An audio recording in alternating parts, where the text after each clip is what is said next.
चूरू जिला पशुपालन विभाग के नवनियुक्त संयुक्त निदेशक डॉक्टर हीरा लाल सोनी राजलदेसर गौशाला पहुंचे। गौशाला पहुंचने पर गौशाला परिवार की ओर से उनका स्वागत किया गया। स्वागत कार्यक्रम से पूर्व नवनियुक्त संयुक्त निदेशक सोनी ने राजकीय पशु चिकित्सालय की व्यवस्थाओं को देखा और जानकारी ली। डॉक्टर हीरा लाल सोनी संयुक्त निदेशक पशुपालन विभाग के बनने के बाद पहली बार श्री राजलदेसर गौशाला पहुंचे, जहां गौशाला के कार्यकर्ताओं द्वारा उनका अभिनंदन और स्वागत किया गया। स्वागत कार्यक्रम गौशाला के वरिष्ठ उपाध्यक्ष मंगतमल पांड्या की अध्यक्षता में आयोजित किया गया। सोनी ने कहा कि मैं बहुत सौभाग्यशाली हूं कि मैं गौशाला से 28 वर्षों से जुड़ा हुआ हूं।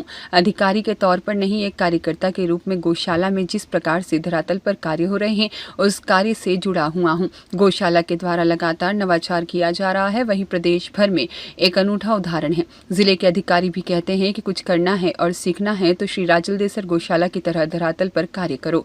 गौशाला के द्वारा बरसाती पानी संग्रह के लिए लगातार प्रयास किए जा रहे हैं ताकि गौमाता को बरसाती पानी पीने के लिए मिले, ताकि उनका स्वास्थ्य अच्छा रहे, हरा चारा मिले। बरसाती पानी के माध्यम से यह भी लगातार प्रयास किए जा रहे हैं। उन्होंने पशु चिकित्सालय का औचक निरीक्षण किया। सोनी ने चिकित्सालय की व्यवस्थाओं को देखा और जानकारी ली। पशुधन बीमा योजना की प्रगति, वैक्सीनेशन के बारे में जानकारी ली और आवश्यक दिशा निर्देश दिए।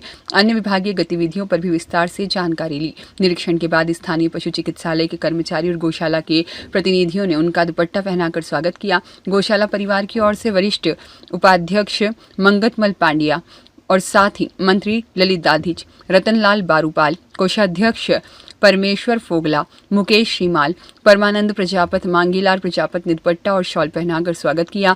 इसी कड़ी में चिकित्सालय में डॉक्टर मुकनी बुधराम मीणा, कृष्णा राम शुभकरण और साथ ही में मुरली मारू, राधेश्याम पांडे, ललित दाधी सहित कर्मचारी और गौशाला के प्रतिनिधियों के द्वारा स्वागत किया गया।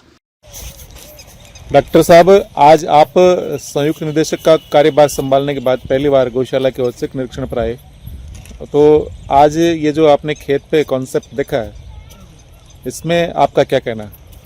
सबसे पहले तो मैं आप सबको शुभकामनाओं के लिए बहुत बहुत धन्यवाद ज्ञापित करता हूं। और संयुक्त निदेशक पशुपालन विभाग चूरू के पद पर कार्यभार संभालने के बाद आज मुझे गौशाला में आने का मौका मिला है। और वैसे मैं इस राजलदेसर गौशाला से पिछले 28 वर्षों से जुड़ा हुआ हूं और मैं लगातार गौशाला में एक अधिकारी की तरह कम और एक कार्यकर्ता की तरह मैंने कार्य किया है। और यहाँ ज़मीनी स्तर पर कार्य होता है, ये मैंने बहुत नज़दीक से देखा है और उसमें भागीदारी भी मैंने की है। और उसमें उसी कड़ी में आज एक नया प्रयोग यहाँ हुआ है। ये एक पौंड तैयार किया गया जिसमें बरसाती पानी का संग्रह किया जाएगा। और बरसाती पानी को संग्रह करने के लिए, जैसा कि आपको अभी ललित जी वीडियो में दिखाएंगे, कि ये ज़मीन प्राकृतिक रूप से ढलान थी, इसको थोड़ा सा और व्यवस्थित तरीके से ढलान बनाकर इसमें ये तिरपाल प्लास्टिक के लगाए गए हैं, जिससे पानी इस ढलान से तिरपाल के माध्यम से होता हुआ पीछे जो पौंड है उसमें जाएगा। बीच बीच में हमने मिट्टी में जगह छोड़ी है, इसमें अलग अलग प्रकार की वनस्पति पेड़ पौधे लगाए जाएंगे, जिससे इस ज़मीन का जो बीच में तिरपाल नहीं लगा है उस ज़मीन का मिट्टी का कटाव नहीं होगा। और ये जो पौंड है ये मुझे बताया गया है कि 30 फीट लंबा, 30 फीट चौड़ा और एवरेज इसकी गहराई 8 फीट है। इसका आकलन करते हैं तब लगभग 2 लाख लीटर पानी का इसमें संचय हो सकता है। और ये बरसाती पानी यहाँ जो कार्यकर्ता लगातार मेहनत कर रहे हैं, पेड़ पौधे लगा रहे हैं, यहाँ हज़ारों की तादाद में पेड़ पौधे हैं, तरह तरह की वनस्पति है, नेपियर घास के लिए यहाँ पर काम हो रहा है। तो मैं समझता हूँ आने वाले समय में गोवंश को पूरे वर्ष भर हरा चारा मिलता रहेगा।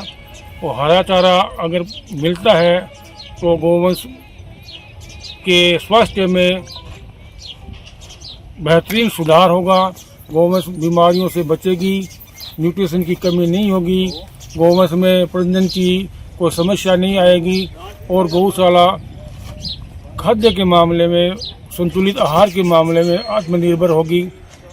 और मैं गौशाला के सभी कार्यकर्ताओं को इस पुनीत कार्य को करने के लिए बहुत ही बधाई और धन्यवाद देता हूं और आश्वासन देता हूं कि जब भी मुझे आपके द्वारा कोई भी कार्य सौंपा जाएगा, मैं कार्यकर्ता के रूप में हमेशा आपके बीच में पाऊंगा। मदन दादिश के साथ शिव भगवान सोनी की रिपोर्ट।